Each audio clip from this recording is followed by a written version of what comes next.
congressional subcommittee aimed at investigating financial fraud during the pandemic broadened its probe into online lending this week to include two of the most prominent processors of coronavirus assistance. Representative James Clyburn, DSC, chairman of the Select Subcommittee on the Coronavirus Crisis, sent letters to Blue Acorn and Wampoli on Tuesday requesting information about fraud prevention. Both emerged as major players that fused tech and financing to speed up lending through the government's Paycheck. Wampoli had no lending experience before COVID-19 and Blue Acorn did not exist, yet together the companies captured more than $3 billion in fees, eclipsing their direct. The startups are not banks but worked as middlemen, marketing to struggling businesses and quickly approving loans with partner banks, backed by the Small Business Administration. The companies make their money through a government-paid fee for facilitating the loan. Unfortunately, many of these fees may have been earned by processing fraudulent or ineligible loan applications. Clyburn wrote in his letter requesting a trove of internal compliance documents, including emails, chatroom logs and transcripts, direct electronic messages and minutes, that discussed financial crime. Wampoli worked with 17 lenders and processed 1.4 million loans totaling more than $20 billion of the government's $800 billion program. Blue Acorn processed at least $14 billion in loans, according to Clyburn. Online financial companies' processes facilitated fraud in PPP loans, Texas University study finds. In August, USA Today spotlighted a University of Texas, Austin paper that identified more than 1.8 million loans with indications of potential fraud by borrowers.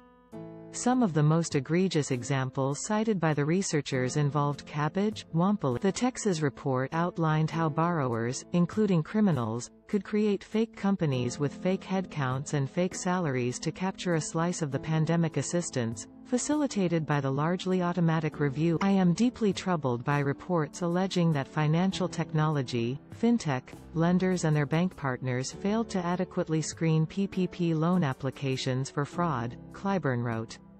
This failure may have led to millions of dollars worth of fintech-facilitated PPP loans being made to fraudulent, non-existent, or otherwise ineligible business. Fintechs have raised concerns throughout the pandemic among regulators at the SBA, Department of Justice and Congress.